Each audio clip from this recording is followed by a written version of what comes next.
அன்பார்ந்த நேயர்களுக்கு இனிய வணக்கம்.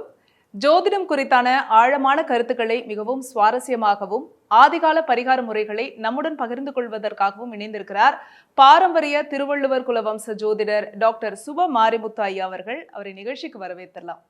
ஐயா வணக்கம், எப்படி இருக்கீங்க? நல்லா இருக்கேங்க. நீங்க நல்லா இருக்கீங்க? நல்லா இருக்கேன். ஸோ ஜாதகம், ஜோதிடம் இதை பத்தி நிறைய சுவாரஸ்யமான விஷயங்கள் பேசிக்கிட்டே இருக்கோம். நிறைய தெரிஞ்சுக்கணும் அப்படின்னு இருக்கு, ஆர்வமா இருக்கு. மக்களுக்கும் ஒரு பிரச்சனை அப்படின்னு வரும்போது இதுக்கு ஒரு தீர்வு இருக்காதா அப்படின்னு நினைப்பாங்க. அந்த வரிசையில முக்கியமா எல்லாருக்கும் இருக்கக்கூடிய ஒரு கவலை என்னன்னா, ஒரு நோய் உடல்ல ஏற்படுது அப்படின்னா அந்த நோய்க்கான காரணமும் தெரியாது. ஆனா அந்த வலி வேதனையிலேயே டிராவல் ஆயிட்டு இருப்பாங்க. நிறைய ஹாஸ்பிட்டல்ஸ் ஏறி இறங்கியிருப்பாங்க, எக்கச்சக்க பிளட் டெஸ்ட் எடுத்திருப்பாங்க, கடன் வாங்கி கூட ட்ரீட்மெண்ட் பண்ணியிருப்பாங்க. ஆனா அந்த நோய் தீரவே தீராது.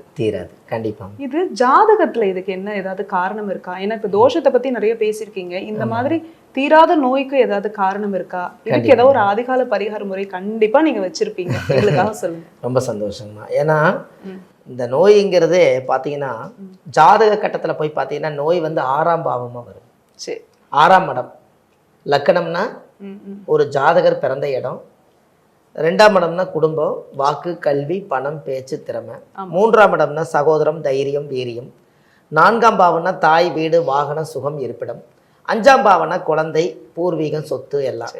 6ஆம் பாவம் என்பது கடன், நோய், வழக்கு. அப்போ இந்த கடன் என்பது என்ன அப்படின்னு கேட்டிங்கன்னா, அந்த காலத்தில் முன்னோர்கள் எல்லாம் பார்த்தீங்கன்னா இந்த கடன் பட்டார் நெஞ்சம் போல் கலைஞனார் இளைஞன் வேந்தன்னு சொல்லுவாங்க. கடன் பட்டார் நெஞ்சம் போல் கலைஞனார் இளைஞன் வேந்தனுங்களா. அந்த இளைஞன் வேந்தன் கடன்னால அவர் பட்ட அவஸ்தை பார்த்து இந்த நாட்டுக்கே கடன் வரக்கூடாதுன்னு முதல் கடன் வாங்கி அவரு தான் வேதனைப்பட்டாருங்களா. அப்போ அவருக்கு தான் ஜாதகத்தில் 6ஆம் பாவம் வேலை செஞ்சிருக்கு. அப்போ அந்த 6ஆம் பாவம் என்பது கடன். இந்த கடன்னால மனநோய் வர்றதுக்கு அதான காரணம். ஐயோ, நம்ம இந்த 30 நாள் ஆயிடுச்சே, வட்டி கட்ட முடியலையே, வட்டி வாங்கினவங்க கரெக்டாக கூப்பிடுவாங்களே, நம்மளால முடியலைங்க போது நம்ம வீட்டில் எப்படி சாப்பிட முடியும், எப்படி தூங்க முடியுங்க? கொடுக்கலைன்னா அவங்க அவமானமான வார்த்தைகளை பேசுவாங்க. அப்போ நம்மளுக்கு கொஞ்சம் கஷ்டமாக இருக்கு இல்லைங்களா? அந்த காலத்தில் காஞ்சி பெரியவா நீங்கள் பார்த்துருக்கீங்களா? காஞ்சி பெரியவா அவர் இந்த உலக மக்களுக்காக நிறைய சர்வீஸ் பண்ணி கொடுத்துருக்காரு. ஆமாம். அவர் ஒரு பரிகாரத்தை போகும் காலத்தில், சமீப காலத்தில் அந்த பரிகாரத்தை முதல்ல இதை அவர் தான் சொன்னார். ஐயாவுக்கு தான் முதல் நன்றி சொல். ஆமாம், காஞ்சி பெரியவா சொன்ன பரிகாரம் தான் இது. சரி. அந்த கோவில்லையே நீங்கள் போய் பார்த்தீங்கன்னா ஒரு பூசணிக்காய் இருக்குது இல்லைங்களா? ஆமாம், வெள்ளை பூசணிக்காய். ஆமாம். இந்த பூசணிக்காயை யாருக்கு என்ன நோய் இருக்குதோ அந்த நோயை மடியில் வச்சு வேண்டி, எனக்கு இந்த நோயெல்லாம் என்னை விட்டு போயிடணும், எனக்கு இந்த நோயெல்லாம் குறையணும், நான் இந்த உலகத்தில் வாழணும்னு சொல்லி இந்த பூசணிக்காயை மடியில் வச்சு கந்த சஷ்டி கவசம் முழுசாக படிக்கணும். அதில் தானே என்னை கண்டால் இடி விழுந்தோட பொல்லாதவரையும் பொடி பொடியாக்கும், இப்படி எல்லாம் அந்த மூல மந்திரமெல்லாம் கந்தகுரு கவசத்தில் ஒரு காலத்தில் எழுதுனதை அதை எல்லாம் படிச்சுக்கும் போது இந்த விஷம் இறங்குமா, இறங்கி பூசணிக்காய்க்கு வந்துருங்களா. அப்போ இந்த பூசணிக்காயை பூஜை பண்ணி அந்த அந்த கந்த சஷ்டி கவசத்தை படித்து எனக்கு எல்லா நோயும் தீரட்டுன்னு சொல்லி இது எல்லாம் முடிச்சுட்டு கொண்டுட்டு போய் இது யாரோ ஒருத்தருக்கு, இது கோவிலில் இருக்கிறாங்க இல்லைங்களா, அவங்களுக்கு கொண்டுட்டு போய் தானமாக கொடுங்கன்னு தான் அவர் சொல்கிறார். நம்ம கர்மாலாம் போகட்டுன்னு சொல்லித்தான் கொடுக்குறாரு. இந்த தானம் வாங்குறவங்களுக்கு இந்த பாதிப்பு கிடையாது. அதுதான் கேட்க வந்தேன். நீங்க கேட்பீங்க, ஏன்னா இது எனக்கு இவ்வளவு பெரிய நோய் கர்மாவை இன்னொருத்தர் கொடுக்குறீங்களா, அவங்களுக்கு இது வராதா அப்படின்னு. அந்த கர்மாவை அனுபவிக்கிறதுக்கு ஒரு மனிதன் இருந்தா அவங்க தான் அந்த வாசல்ல உட்கார்ந்துருப்பாங்க. அதை வாங்கிறதுக்கு அவங்க அதை வாங்கி தின்னே ஆகணுங்கிற விதி அவருக்கு இருக்கும். ஆனா இவரோட கர்ம அதை ரிலீஸ் ஆகும். இப்ப நீங்க ஒரு பொருள் வேட்டி துண்டு தானம் கொடுக்குறீங்க, அதை யாரோ ஒருத்தர் வாங்கி அதை கட்டத்தான் போறாங்க. அதுல தோஷம் இருக்குன்னு நினைச்சு அவர் கட்டுவாரா? இல்ல. அப்ப இயற்கை தானே. இது ஒரு தானம் என்பது இல்லாதவங்க வாங்குறாங்க. இன்னும் கொஞ்ச நாள்ல பாத்தீங்கன்னா இந்த யாசகம் வாங்குறதுக்கே ஆள்கள் இருக்க மாட்டாங்க. ஏன்னா எல்லாருக்கும் வருமானம் வர்றதுனால இந்த இடத்துல உட்கார்ந்துதான் சம்பாதிக்கணுங்கிறது கிடையாது. அதனால இந்த வாங்குறவங்களுக்கு இந்த தோஷம் இல்லை, அது எந்த சந்தேகம் கிடையாது. நீங்க பூ சனின்னு நிறுத்தி சொல்லுங்க, நீங்க உங்க வாயில சொல்லுங்க. பூ சனி. பிரேக் ஆயிட்டீங்க, பூ சனின்ட்டீங்க. அப்ப சனிங்கிறது அதுல தானே ஒளிஞ்சிருக்குது. அப்ப கர்மா என்பது சனி பகவான் தானே. அப்ப நம்ம கர்மா போறதுக்காக ஆதி காலத்திலேயே காய்கறி தானத்திலேயே பூசணியில தான் கொண்டு போய் தானத்தை கொடுக்க சொல்லியிருக்காங்க. அதனாலதான் கண் டிஸ்டிக்கு நீங்க டிஸ்டி உடைக்கிறீங்க. திரும்பவும் எங்கெங்கயோ லிங்க் பண்றீங்க நீங்க. அந்த காலத்துல எனக்கு அவர் பார்வையே சரியில்லை, அவர் பட்டிருந்தா நம்ம மேல ஒரு கர்ம நம்ம மேல பட்ட மாதிரி, நீங்க போய் பூசணிக்காய் இன்னைக்கு சுத்தி உடைச்சிருப்பாங்க. அப்ப அவங்க கர்ம நம்ம மேல தாண்டதுனால தானே அந்த பயம். அதை காஞ்சி பெரியவா தான் அதை யோசிச்சு இந்த பூசணிக்காயை படிச்சு அது கந்த சஷ்டி உள்ள சேர்த்திருக்காரு. ஏன்னா முருகப்பெருமான் வந்து ஒரு எதிரிகளை வெல்லக்கூடியவர். அதனால அதை உள்ள ஆட் பண்ணி அந்த கந்த சஷ்டி கவசம் கந்தகுரு கவசம் எழுதுனது வந்து கந்த ஆசிரமம் வந்து சேலத்துல இருக்குதுங்க. அங்க எழுதி சென்னிமலையில அரங்கேற்றம் பண்ணதுதான் கந்த சஷ்டி கவசம். அதை எடுத்து மூல மந்திரமா படிச்சு ஒரு விளக்கு போட்டு சாமி கும்பிட்டு இதை 3 முறை நம்ம தலையை சுத்தி அதை கொண்டுட்டு போய் செவ்வாய்க்கிழமை அன்னைக்கு காலையில 6 to 7 செவ்வாய் ஓரையில கொண்டு போய் தானம் பண்ண சொல்றாங்க. வீட்லயே பண்ணலாம். வீட்லயே எல்லாமே நீங்க வீட்டுல வச்சு பண்ணலாங்க. கோவில்ல கொண்டு போய் கோவில் வாசல்ல இல்லாதவங்களுக்கு கொடுக்கலாம். அவர் கொடுக்கறவருக்கு வெறும் பூசணிக்காய் கொடுக்கறதுக்கு பதிலாக ஒரு தட்சணை வச்சு ஒரு சாப்பாடு வச்சு ஒரு வேட்டி துண்டு வச்சும் கூட இது ஏதாவது ஏத்துக்கிற மாதிரி இருந்தால் யார் அது வாங்கணும்னு விருப்பப்படுறாங்களோ கேட்டுட்டு கொடுக்கலாம். சரி.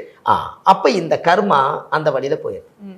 உங்களுக்கு ஒண்ணு தெரியுமா, பூசணிக்காயை புள்ளை ஒரு அடி பூசணிக்காய் ஒரு அடின்னு அந்த காலத்துல பழமை சொல்லுவாங்க. ஸ்கேனிங் அந்த காலத்துல கிடையாதுங்க. இன்னைக்கு தான் மிஷின் வந்துருச்சு. நீங்க உள்ள போய் படுத்தோம்னா எல்லா உடம்புல இருக்கிற அங்கத்தை எல்லாத்தையும் காமிச்சிடும். அந்த காலத்துல ஸ்கேன் கிடையாதுங்க. பூசணிக்காய் தான் ஸ்கேன். எப்படி சார்? ஒரு தடி எடுத்து பூசணிக்காயை ஒரு 5 அடி அடிங்க. சரி. அதே மாதிரி ஒரு வாரத்துக்கு அப்புறம் அதே மாதிரி புள்ளைய அதே நாள் வந்து தடியில ஒரு 5 அடி அடிச்சிடுறீங்க. புள்ள கொறும்பு பண்ணுதுன்னு ஒரு 5 அடி கோவத்தில் அடிச்சிடுறீங்க. இவ்வளவு கோவத்தில் அடிச்சது அதே கோவத்தில் அடிச்சிடுறீங்க. 5 நாளுக்கு ஆரம்பிச்சு இந்த பூசணிக்காயை அறுத்தீங்கன்னா அடிச்ச இடத்துல கந்தி கிடக்கும். இதே மாதிரி தானே புள்ளை அடித்தோம், புள்ளை கந்தி கிடக்குன்னா அன்னைக்கு ஸ்கேனிங்கே இது தானுங்கன்னு. அன்னைக்கு ஸ்கேன் பண்ணுறது நம்ம எவ்வளோ வேகமாக அடித்தோமோ அவ்வளவு வேகத்தில் அந்த பூசணிக்காயில் கந்தி கிடக்குதில்லங்க, உடம்பு கருப்பாயிருச்சல்ல, அதே மாதிரி தான் அந்த உடம்புலையும் அவ்வளவு இருக்குதுன்னு சொல்லி அதுக்கப்புறம் எண்ணெய் போட்டு நெய் விடுவாங்களாம். அப்ப இதுதானே காமிச்சு கொடுத்ததுங்கன்னு. அதான் புள்ளை ஒரு அடி பூசணிக்காய் ஒரு அடின்னு சொன்னாங்க. புள்ளையை அடிச்சுப்பாரு பூசணிக்காய் அடிச்சுப்பாரு தெரியும்னு சொன்னது காரணம் இதுதான். அதனாலதான் பூசணிக்காய் வெட்டுறக்கு பயப்படுறாங்கல்ல, இதுதான் அது. எல்லாரும் பூசணிக்காய் வெட்ட மாட்டாங்க, ஏன்னா அது பூ சனி, அது ஒரு டிஸ்ட்ரிக் அளிக்கிறவங்க அவங்கவுங்க பண்ணுவாங்க, கொஞ்சம் பயந்து செய்வாங்க. ஆனா இருந்தாலும் நம்மளுடைய ஊழ்வினை கர்மா நம்மளை விட்டு போறதுக்கு இந்த நோய் தீர்றதுக்கு இது சரியான பரிகாரம். இதை பண்ணிட்டு 48 நாளும் கந்தசஷ்டி கவசம் படிச்சு 48 நாள் படிக்கணுங்க. எதுக்குன்னு கேட்டா இந்த பாராயணம் பண்ண பண்ண பண்ண அந்த இடத்துல எங்கிருந்து வேணாலும் அந்த இரையாற்றல் சக்தி கிடைக்குங்க. அந்த நோய்க்கெல்லாம் நீங்க படிக்கிற பாடம் தான் மருந்தா, அதுக்கப்புறம் தான் வேற மருந்து உள்ள போகும்.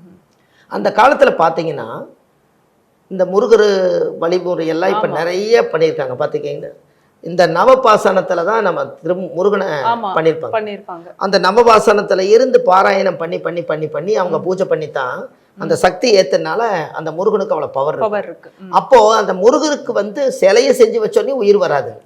அவருக்கு பாராயணம் வந்து லட்சக்கணக்கான கோடிக்கணக்கான பாராயணம் சித்தர்கள் பண்ணியிருந்தா தான் முருகருக்கே சக்தி வருங்க.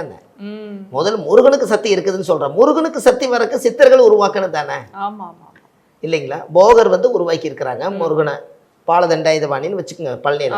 அந்த அதுக்கு உருவேத்தி அதுக்கு தலைகளுக்கெல்லாம் பாடம் பண்ணி பூஜை பண்ணி முதல் முருகருக்கு சக்தி கொடுத்தது போகர். அப்ப நீங்க முருகனை கும்பிடுறது 2வது பட்சமாயி போச்சு. இப்போ போகர் உருவாக்குனார் பாருங்க, அவர் தானே முருகனுக்கு குரு. முருகனுக்கு யாரு குருநாதருங்க?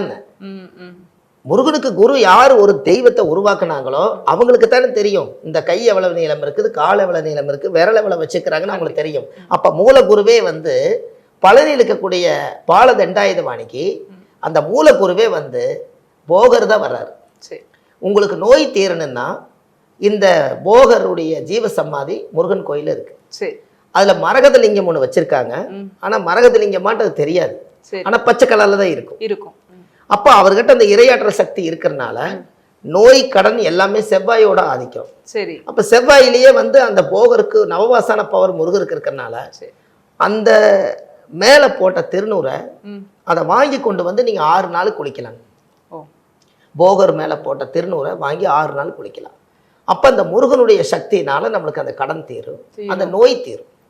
இந்த நோய் தீர்ந்ததுக்கு அப்புறம் நீங்க ஏதாவது நம்மளோட உயிர் சேதங்கள் வராம இருக்கணும்னா கோவில்ல புறாக்கள் நிறைய இருக்கும் பார்த்திருக்கீங்களா?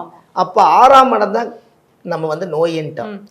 6 புறா, ஆண் பெண் புறா 3 ஜோடி வாங்கி அந்த கோவில் வச்சு தேங்காய் வளமெல்லாம் உடைச்சு பூஜை பண்ணி இந்த 6 புறாவையும் அந்த கோவில் முன்னாடி வச்சு சாமி கும்பிட்டு கோபுரத்தில் கொண்டு போய் விட்டுட்டிங்கன்னா நம்மளோட வாழ்க்கையில் இந்த நோயுடைய தோஷம் பாவம் கர்மம் என்ன இருந்தாலும் இந்த புறாவோட வேண்டுதல்ல இவருக்கு நோய் தீரும். ஓ சரி. நம்ம கிட்ட இருக்கக்கூடிய அக்கப்புறாவே தேர்ற மாதிரி தான் அந்த புறா. அந்த புறாவுக்கு தான் அந்த பவர் உண்டுங்க. அது அனுத்திட்டே இருக்கும் இல்லைங்களா? ஆமா. அதனால அதோட சக்தியாகப்பட்டது. நம்மளுக்காக ஒரு ஜீவன் வந்து என்னை எதுக்காக இங்க கொண்டு வந்து விட்டாங்க, இவருக்கு இந்த பிரச்சனை இருக்குது, அதுக்காக கடவுளே நான் தவம் பண்றேன்னு சொல்லி அது நன்றி உள்ள ஜீவனா. அதனால 6 புறா வாங்கி கோவில் வாசல்ல விட்டு அது உணவு கொடுத்துட்டு நீங்க அந்த கோவில சாமி கும்பிட்டு வந்தீங்கன்னா அன்றோடு உங்களுக்கு நோய் இருக்கக்கூடிய தோஷம் நிவர்த்தி ஆயிடும்.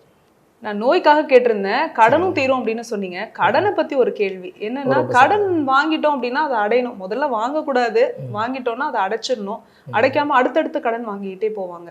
கடன் வந்து தீரவே தீராது சார். இதுக்கு ஒரு பரிகாரம் சொல்லுங்க. ரொம்ப அருமையான கேள்விங்கம்மா. ஏன்னா கடனால மக்கள் ரொம்ப நிறைய கஷ்டப்பட்டிருக்காங்க. அப்போ இந்த கடனும் நோயும், கடனால தான் நோயும் வருது. மனநோய் தானே உங்களுக்கு. கண்டிப்பா. அப்போ இந்த கடனுக்கு வந்து மெயின் என்னன்னு கேட்டீங்கன்னா, கடன் முதல்ல யார் வாங்கினாங்கன்னா பெருமாள் தான் வாங்கினாரு. திருப்பதி யாருக்கிட்ட வாங்கினாருங்க? குபேரங்கிட்ட வாங்கினாரு. அப்ப குபேரங்கிட்ட நிறைய பணம் இருக்கு. அதனால இவர் என்ன பண்ணாருன்னா பெருமாள் கிட்ட வாங்கினாரு. இதுக்கு ஒரே பரிகாரம் கடன் தீரணும்னா, ஏதாவது உங்களுடைய அந்த ஏகாதேசி திதியோ இல்லை உங்களோட ஜென்ம நட்சத்திரமோ இல்லை நீங்கள் பிறந்த கிழமை என்னைக்கோ ஏதாவது 6 குளை ஏரி கடல் பக்கம் போனீங்கன்னா கருட தரிசனம் பண்ணினீங்கன்னா உங்களுக்கு கடன் தீரும். அப்படியா? ஆமாம். ஏன் அப்படின்னா கருடனுக்கும் கடனுக்கும் என்ன தொடர்புன்னு கேட்டீங்கன்னா, பெருமாளுக்கே கருடாழ்வார் தானே துணை. அவரை மீறி ஒரு அணுவு அசையாது இல்லைங்களா? அப்போ கருடன் வந்து அந்த மூதாதிகளுக்கு ஒரு பெரிய ஒரு லிங்க்குங்க. சரி. இது என்ன ஒருன்னா, கருடனை நீங்க வீட்டில் கொண்டு வந்து கருடாழ்வாரை வீட்டில் வச்சீங்கன்னா உங்களுக்கு கடன் தோஷம் வராது. வைக்கலாமா சார்? ஆமாங்க. கருடாழ்வார் வைக்கிறக்கு என்னங்க, பெருமாளோட அவதாரம் படிச்சிருக்கிறவங்க எல்லாருமே கருட புராணம் படிக்கிறாங்களே, கருடா புராணம் புக்கு வச்சிருக்காங்களே, கருட படம் வச்சிருக்காங்களே, கருடாழ்வார் வைக்கிறக்கு என்னங்க வைக்கலாம். ஆமாங்க. பெருமாள் கோவில்ல திருப்பதியில் பார்த்தீங்கன்னா பெருமாள் கோவில் இருக்கும். அங்க முதல் போனவனையுமே என்ன இருக்குதுங்க? கருடாழ்வார் இருக்கிறார். அப்ப எவ்வளவு பெரிய வில்லாதி வில்லனா இருந்தாலும் கருடனை பார்த்தா யார் முதல் பயப்படுவாங்கன்னு சொல்லுங்க? பாம்பு பயப்படும். பாம்பு கொத்துச்சுன்னா 4 துண்டா பண்ணிரும். பாம்பை கண்டா படையே நடுங்குச்சுன்னா அப்படிப்பட்ட கருடரை பார்த்து தான் பயப்படும். அப்ப கடன் வாங்கினவர் யாருன்னு கேட்டீங்கன்னா பெருமாள். அப்ப கருடாழ்வாருடைய உருவ சிலை செஞ்சு நீங்க ஒரு 6 நாளைக்கு பூஜை பண்ணி அதை கொண்டு போய் மண்ணுல செய்யணுங்க. மண்ணுல செஞ்சு கொண்டு போய் நதியில கரைச்சு விட்டீங்கன்னா அந்த கடன் தோஷம் நிவர்த்தியாகும். வழிபாடு பண்றவங்க படம் எல்லாம் வச்சு பண்ணலாம். மண்ணுல செஞ்சு அதை நீங்க பண்ணினீங்கன்னா தான் வேலை செய்யும். நீங்க திருப்பதியில மட்டும் பாருங்க, கருடாழ்வார் போன உடனே எல்லாத்துக்கும் ஆசீர்வாதம் பண்ற மாதிரி இருப்பார். ஆமா. அது காரணமே அந்த கருட தரிசனம் தான். அந்த காலத்துல முன்னோர்கள் எல்லாம் பாத்தீங்கன்னா கருடனை பார்க்காம சாப்பிட மாட்டாங்க. 6 குளத்துல எல்லாம் பாத்தீங்கன்னா கருடனை பார்த்துட்டு நான் சாப்பிட்றேன், பெருமாள் ஆசீர்வாதம் பண்றாராம். பெருமாள் வந்து ஆசீர்வாதம் பண்ணுனா நான் சாப்பிட்றேன், இல்லாட்டி அன்னைக்கு ஒரு நாள் நான் பட்னியா இருந்துக்கிறேன்னு இருந்திருக்காங்க. கருடனே ஒரு நாள் வரல, ஒரு நாள் சாப்பிடாம இருந்திருக்காங்கன்னு. அப்ப எவ்வளவு ஒரு பக்தி இருந்திருந்தா அந்த கருடாழ்வார் பார்த்திருப்பாங்க. அதுக்கு பேரே கருட ஆழ்வார். இந்த உலகத்தவே ஆழ்வார். ராஜ பறவையிலே இருக்கலையே காட்டுக்கு ராஜா யாருங்க? காட்டுக்கு ராஜா சிங்கம். அதே மாதிரிதான் பறவையிலேயே வந்து இருக்கலையே ராஜ பறவை எது? கருடர். அப்ப அவரு தானே செலக்ட் பண்ணிக்கிறாங்க. அப்ப நீங்க சாட்சிக்கார காலில் விழுகிறதுக்கு சண்டைக்கார காலை பிடிச்சிக்க வேண்டியதானே? அந்த கருடாழ்வாரை நீங்க வீட்டுல கருட புராணம் படிக்கிறவங்களுக்கு கடன் தீருங்க. கருட புராணம் படிக்கிறது இன்னைக்கு ரொம்ப கம்மி. அந்த காலத்துல பஜனை பண்ணுவாங்க, ஜிஞ்சா எல்லாம் எடுத்துக்கிட்டு மிருதங்க எல்லாம் எடுத்துக்கிட்டு கடன் தீருவாங்க. அதனால கருடாழ்வாருக்கு நீங்க ஒரு மாலை வாங்கி போடுங்க. பெருமாள் கோயில் இருக்கிற கருடாழ்வார் பாருங்களா, அவருக்கு நீங்க ஒரு மாலை வாங்கி போட்டு என்னோட கடன் தோஷம் எல்லாம் நிவர்த்தி ஆகிட்டு சொல்லுங்க, நிச்சயமா கடன் அடையும். செவ்வாய்க்கிழமை அன்னைக்கு செய்யுங்க. நல்லது நடக்கும். செவ்வாய்க்கிழமையும் புதன்கிழமையும் போய் பண்றது. புதன் பெருமாளுக்கு உகந்தது. செவ்வாய் வந்து ஆதிக்கம், அது செவ்வாய் வந்து நோய் கடன். அதனால செவ்வாய் புதன்கிழமை பார்த்து நீங்க கருடனுக்கு ஒரு மாலை வாங்கி போடும். நேரம் நம்ம போவோம், கருடனை கூட பார்க்க மாட்டோம், பெருமாள் கிட்ட போயிருவோம். ஆனா கருடன் கிட்ட விஷயம் இருக்குதுங்க. இவருதான் அவர் மனு கொடுக்குறவர். இங்க கொடுத்தீங்கன்னா அங்க போயிருங்க. இதை செஞ்சுட்டு வந்தா ஃபர்ஸ்ட் கிளாஸா அவங்களுடைய வாழ்க்கையில கடன் இல்லாம நிம்மதியா வாழுவாங்க. சூப்பர். ஏன்னா எல்லாருமே வந்து இந்த நோயும் சரி கடனும் சரி தீரணும் அப்படின்னு தான் நினைப்பாங்க. கண்டிப்பா. தீராம இருக்கவே கூடாது, கண்டிப்பா தீர்ந்துடணும், அது அதோட முடிஞ்சிடணும். அதனால அதுக்கு ஒரு நல்ல ஆதிகால பரிகாரங்கள் எங்களுக்கு சொன்னீங்க. மிக்க நன்றி. ரொம்ப நன்றிங்கம்மா. வணக்கங்கம்மா.